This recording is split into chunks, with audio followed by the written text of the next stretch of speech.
요한 3서는 사도 요한의 세 번째 편지입니다. 요한 2서와 거의 동일한 시기에 기록되었다고 알려지고 있습니다. 이 편지는 개인에게 쓰여진 편지입니다. 가이오라고 하는 사람이 그 수신자입니다. 이 편지에는 세 명의 사람이 등장을 하는데 첫 번째 사람은 수신자인 가이오입니다. 그리고 두 번째 사람은 이 편지를 전달했을 것으로 생각되는 데메드리오라고 하는 사람입니다. 그리고 마지막으로 사도 요한으로부터 비난을 당하고 있는, 책망을 당하는 디오드레베라고 하는 사람입니다. 이 편지의 수신자인 가이오는 사도 요한에게 아주 많은 칭찬을 받고 있습니다.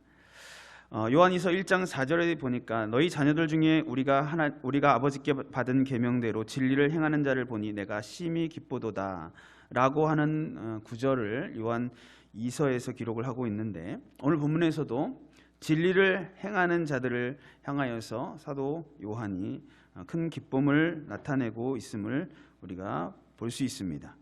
이 사도 요한에게는 성도들이 진리 안에서 행한다라고 하는 소식을 듣는 것이 가장 큰 기쁨이었다라고 하는 것입니다. 가이오라고 하는 사람도 바로 그러한 신앙의 모습을 보여주었던 것 같습니다. 그는 그리스도의 말씀 안에서 진리를 따라서 신실하게 살아가는 성도로서 전도자들, 그 당시 말로는 순회 전도자들입니다.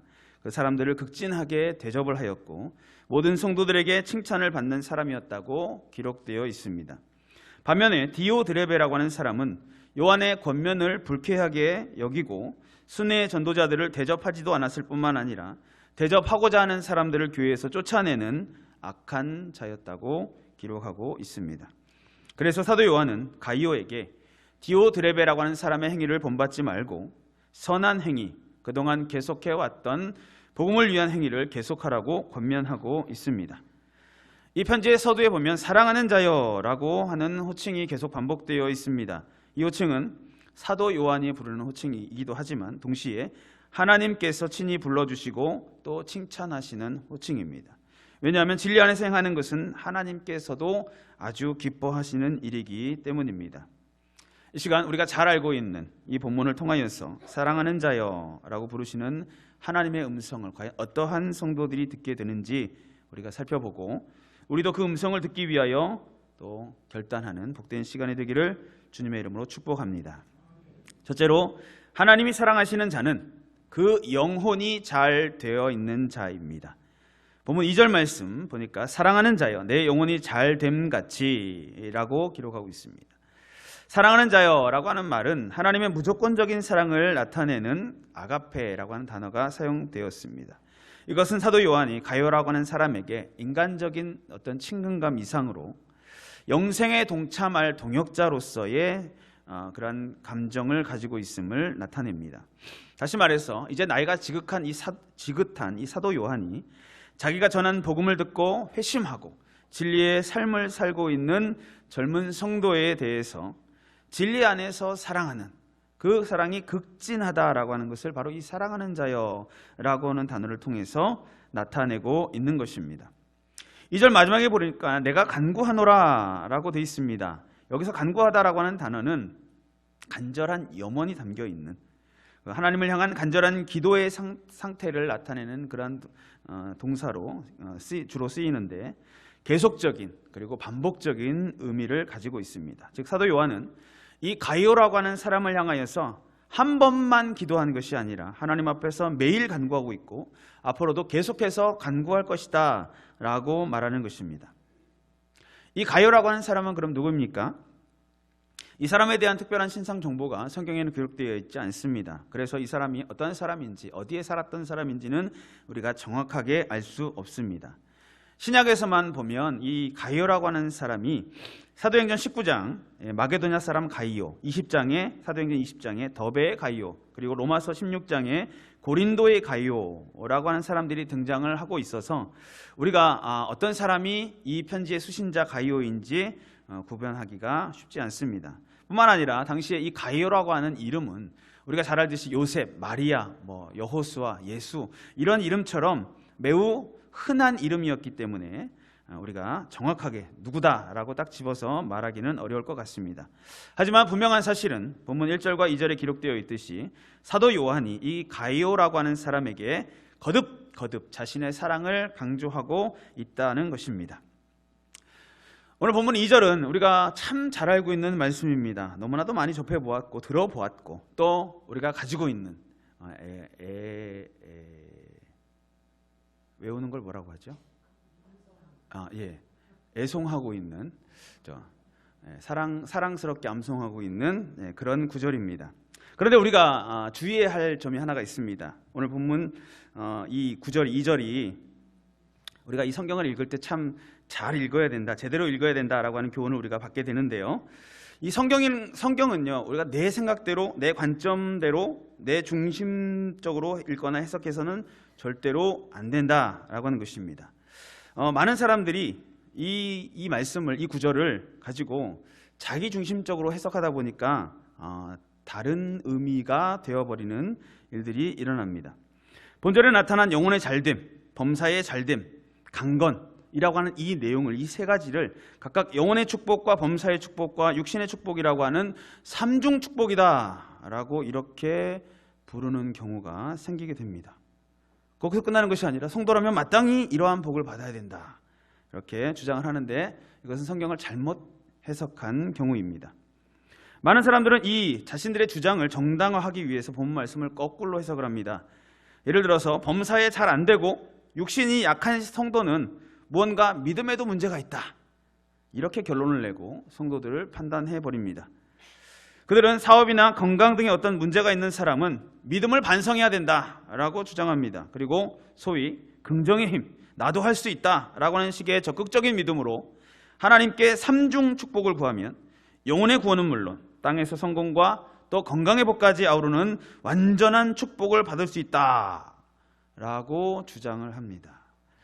그 시작의 의도는 좋을지 모르지만 그 신앙은 결국 사람에게 좋게 하는 결과로 귀결되고야 맙니다. 그리고 이것은 하나님의 뜻과는 완전히 배치되는 것임을 우리는 알아야 합니다. 이 본절에서 가이오가 사도 요한에게 칭찬과 사랑을 받은 이유를 우리가 이 2절에서 살펴볼 수 있는데 문장을 잘 보셔야 됩니다. 내 영혼이 잘됨 같이입니다. 이 구절이 바로 사도 요한에게 칭찬을 받게 되는 원인입니다. 그리고 범사가 잘 되고 강건하게 되는 원인이 되는 구절이 바로 내 영혼이 잘됨 같이입니다. 뭐냐면 이미 영혼이 잘 되어 있다라고 하는 것입니다.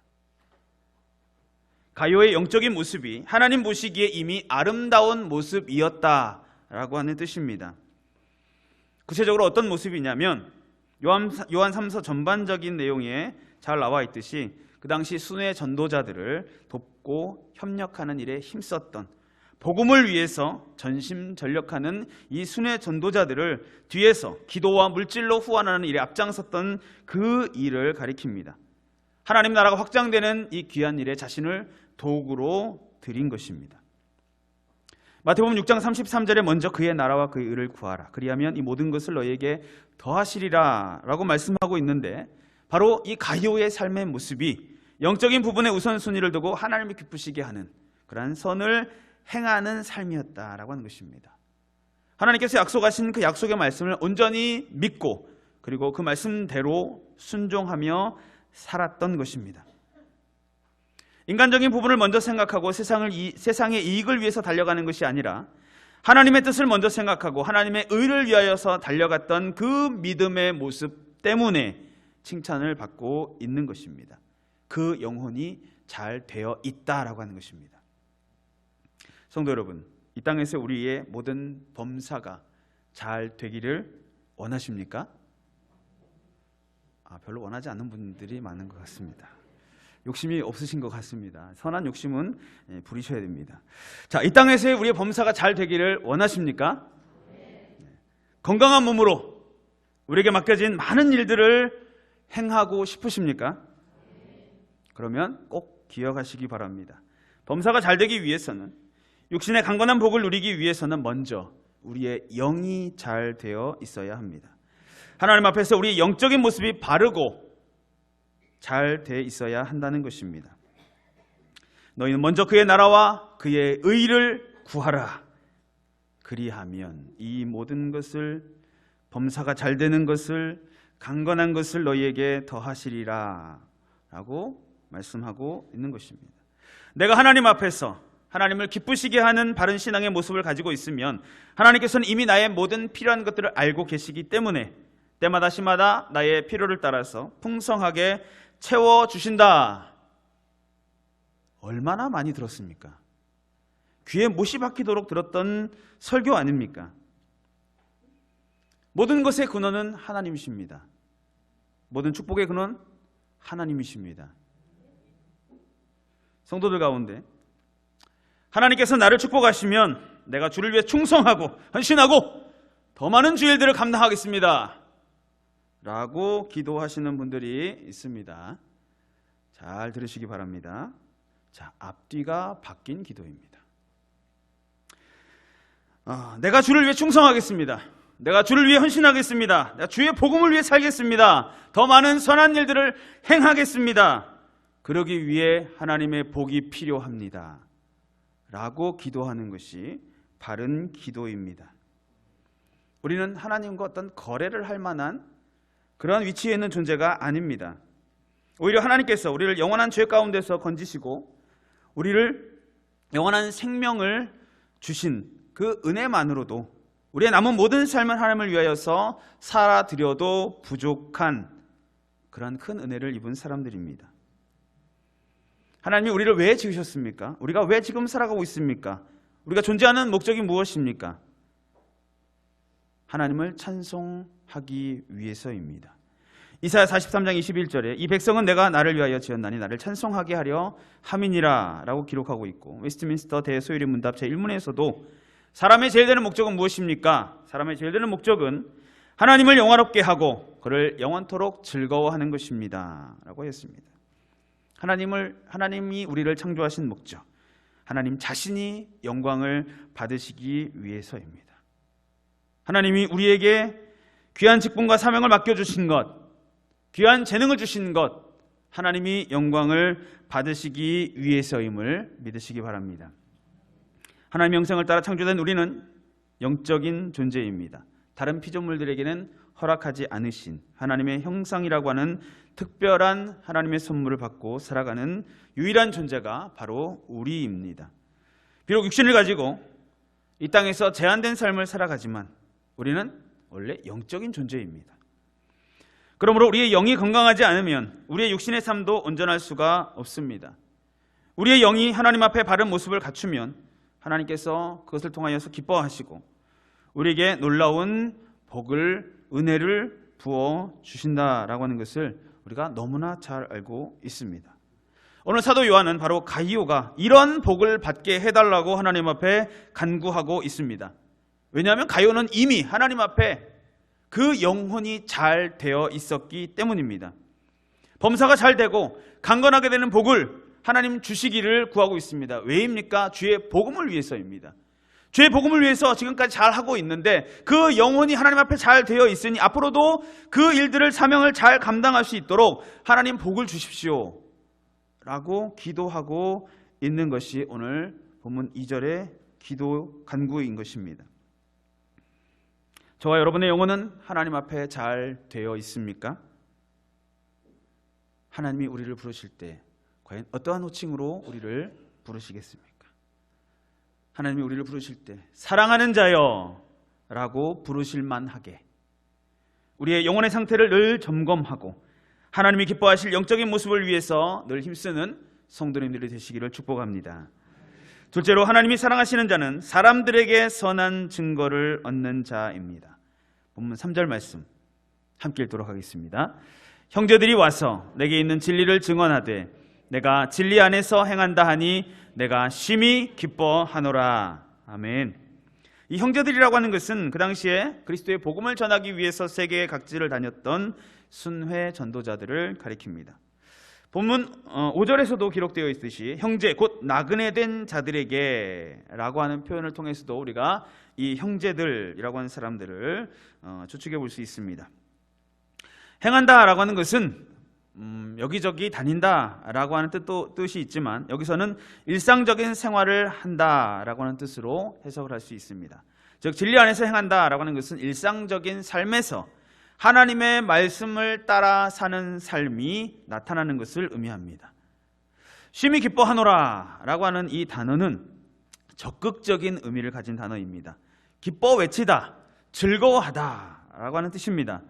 사도 요한이 가요의 소식을 전해 듣고 얼마나 기뻤는지를 알려주는 그런 단어입니다. 그렇다면 가요라고 하는 사람이 도대체 무슨 칭찬받을 일을 했습니까? 그래서 형제들이 사도 요한에게 그러한 소식을 전해준 것입니까? 믿음의 형제들을 통해서 사도 요한은 가요의 이 아름다운 삶에 대해서 전해 듣게 되었습니다. 그리고 이 형제들의 증언은 한 번뿐만 아니라 여러 번에 걸쳐서 계속되었습니다. 그 증거가 여러 번에 계속 걸쳐된 것은 가요의 행함 역시 한 번에 그친 것이 아니라 계속적인 반복적인 그러한 모습이었음을 우리가 알 수 있습니다. 그 당시 복음을 전하기 위해서 각 지역을 다녔던 전도자들은 복음을 위해서 자신들의 모든 것, 가족, 또 직장, 자신의 생명까지 다 버린 사람들로 교회가 이들을 환대하고 대우하는 것은 곧 복음 사역에 동참하는 것으로 아주 당연한 그러한 의무였습니다. 사도 요한은 6절에서도 내가 하나님께 합당하게 저희를 전송하면 좋으리로다 라고 말하고 있는데 교회가 마땅히 행해야 하는 일인 것을 말하고 있습니다. 여기서 전송이라고 하는 것은 순회 전도자들이 복음 전도 여행을 하는 동안에 필요한 모든 생계수단 또 동역자 등을 제공하여 돕는 것을 의미합니다. 왜냐하면 이 전도자들은 말 그대로 복음을 전하는 데만 전무하였기 때문입니다. 로마서 15장 24절에 너희의 그리로 보내줌을 바람이라 라고 기록된 내용과 고린도전서 16장 6절에 너희가 나의 갈 곳으로 보내어주게 하려 함이라 라고 기록된 내용도 사도 바울의 전도 여행에 필요한 모든 필수품들을 공급하고 또 재정적인 지원을 해줄 것을 요청하고 있는 그런 내용입니다. 즉 전도자들이 다음 전도지로 다음 지역으로 떠날 때에 그 모든 경비를 포함해서 교통편이나 또 다음 숙박지 등을 살펴주는 것이라는 것이 바로 선교와 관련된 모든 것을 예비해 주는 것입니다. 본문 7절에도 이는 그들이 주의 이름을 위하여 나가서 이방인에게 아무것도 받지 아니함이라 라고 하는 말씀을 통해서도 우리가 잘 알 수 있습니다. 가요가 행했던 선한 일들은 한마디로 복음 전파, 즉 전도와 선교를 위해서 헌신하였던 모습이었습니다. 가요를 통해서 선한 전송을 받은 믿음의 형제들은 사도 요한과 성도들에게 그 가요의 행위를 증거하였던 것입니다. 초대교회 시대로부터 현대에 이르기까지 예수님의 지상 복음 전파 명령은 전도와 선교를 통해서 끊임없이 진행되고 있습니다. 땅끝까지 이르러 내 증인이 되리라. 너희는 가서 모든 족속으로 제자를 삼아 아버지와 아들과 성령의 이름으로 세례를 주라 라고 하는 주님의 명령을 좇아서 지금도 세계 각지에서 복음을 전하고 있는 우리 선교사님들은 오직 하나님의 부르심을 따라서 세상의 모든 것을 다 버리고 받은 사명을 위해 헌신하고 계십니다. 그들은 오직 복음과 사명을 위해서 사랑하는 가족들마저 그 뒤에 두고 때로는 생명의 위협까지 무릅쓰면서 선교지에서 수고하고 있는 것입니다. 고린도전서 9장 13절 14절에 성전의 일을 하는 자들은 성전에서 나는 것을 먹으며 제단을 모시는 이들은 제단과 함께 나누는 것을 너희가 알지 못하느냐.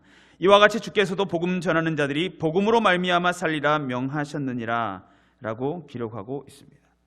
즉 복음을 전하는 자들은 그 사역에 필요한 것들을 교회에서 받아야 하고 성도들은 그들을 후원할 의무가 있다라고 하는 것입니다.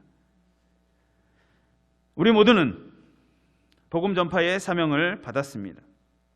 예수님께서 주신 이 지상 복음 전파의 사명은 목사님이나 선교사님들에게만 국한된 것이 결코 아닙니다. 예수 그리스도로 말미암아 구원받고 예수님의 제자된 모두에게 주시는 명령인 것입니다. 그러므로 우리 모두는 선교사입니다. 전쟁을 하려면 전쟁에 직접 참여하는 전투 부대도 필요하지만 뒤에서 여러 가지 물자를 지원해주는 보급 부대가 더 중요합니다.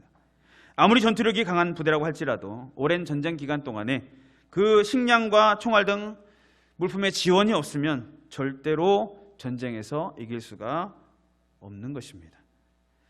선교사에도 두 가지 종류의 선교사가 있습니다. 하나는 가는 선교사입니다. 또 하나는 보내는 선교사입니다. 가는 선교사는 말 그대로 자신의 몸과 삶을 들여서 직접 선교지에서 복음을 전하는 사람들입니다. 전투부대라고 할 수 있습니다. 사도 바울과 많은 전도자들 그리고 이 시대의 선교사님들이 바로 여기에 속합니다. 보내는 선교사는 그럼 누구냐? 가는 선교사를 제외한 모든 사람입니다. 보급부대의 역할을 하는 것입니다.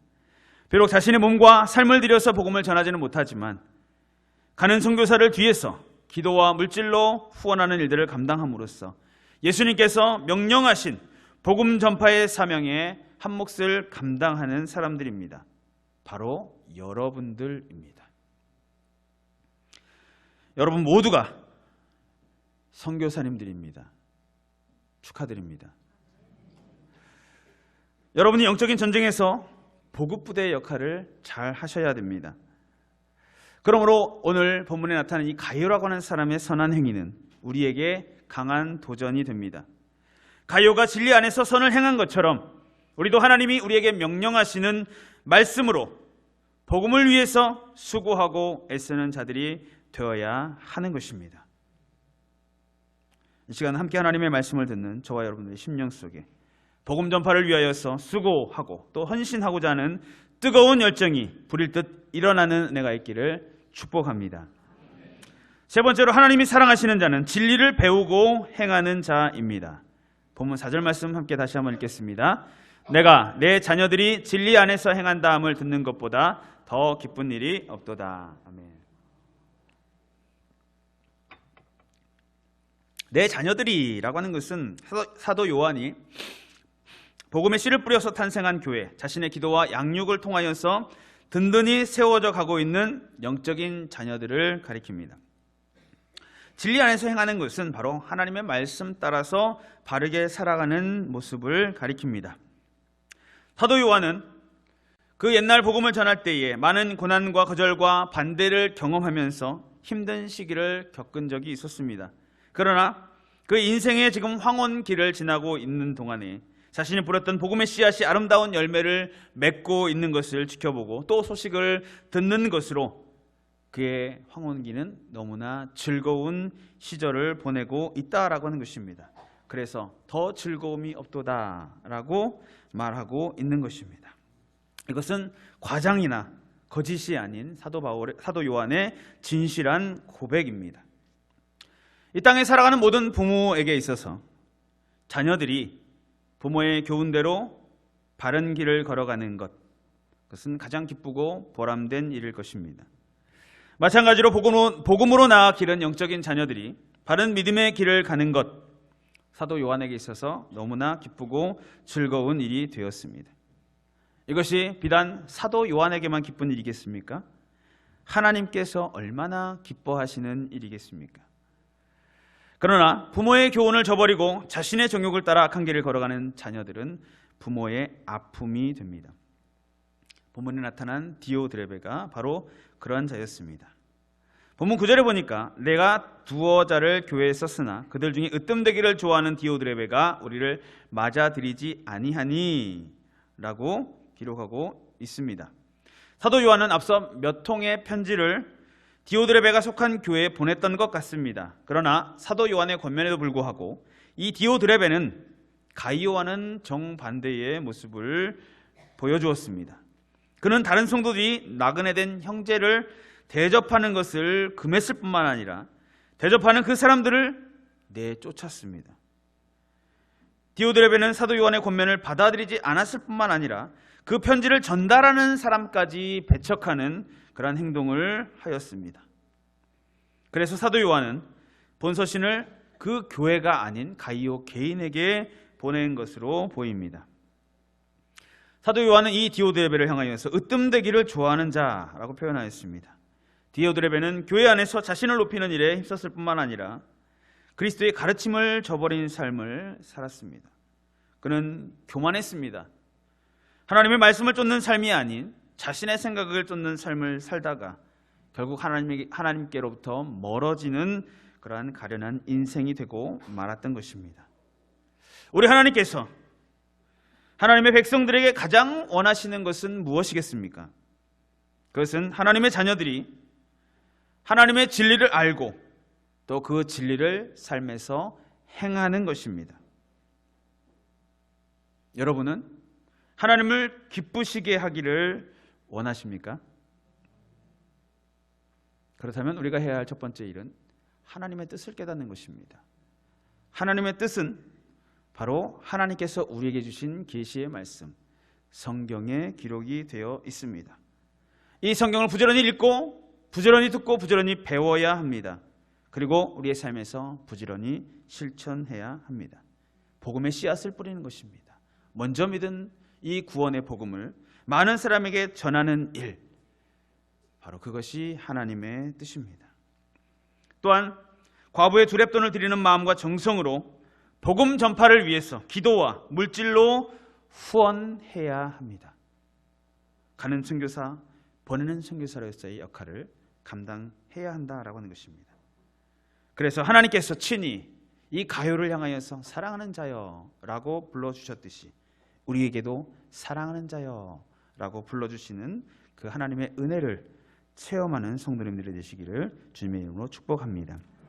성도 여러분, 사도 요한은 이 편지에서 요한 이서와 같이 진리 안에서 행하는 자들과 그렇지 못한 자들의 대비를 통해서 성도의 바람직한 신앙의 모습을 교훈하고 있습니다. 성도들은 악을 피하고 선을 본받는 자가 되어야 합니다.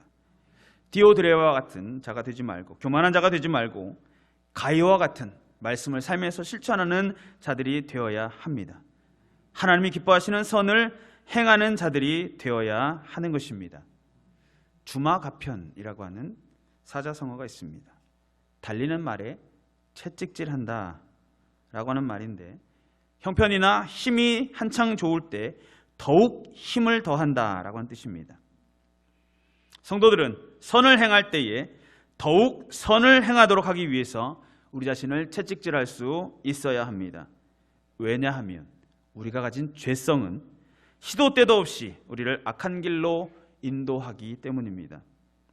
또한 우리는 지금 말세를 살아가고 있습니다. 예수님의 재림이 얼마 남지 않았다라고 하는 많은 징조들이 곳곳에서 보이고 있습니다. 복음을 인해서 고난을 당하고 여러 가지 시대적인 상황들도 나타나고 있습니다. 이러한 시대에 우리가 세상의 빛과 소금의 역할을 감당하기 위해서 먼저 우리 자신이 영적으로 재무장해야 합니다. 우리의 영혼이 잘 되어 있음으로 인해서 하나님께로부터 사랑하는 자여 라고 부르시는 음성을 듣는 성도님들이 되시기를 바랍니다. 또한 사람들에게 선한 증거를 얻음으로 인해서 하나님께서 사랑하는 자여 라고 부르시는 음성을 듣는 성도님들이 되시기를 바랍니다. 또한 진리의 말씀을 늘 배우고 행함으로 인해서 하나님으로부터 사랑하는 자여 라고 부르시는 음성을 듣는 성도님들이 되시기를 바랍니다. 그래서 사도 요한의 이러한 간구에, 축복의 간구처럼 하나님 앞에서 영혼이 잘 되어 있는 아무개야, 너의 범사가 잘 되고 강건할 것이다 라고 하는 칭찬을 받는 모든 성도님들 되시기를 주님의 이름으로 축복합니다.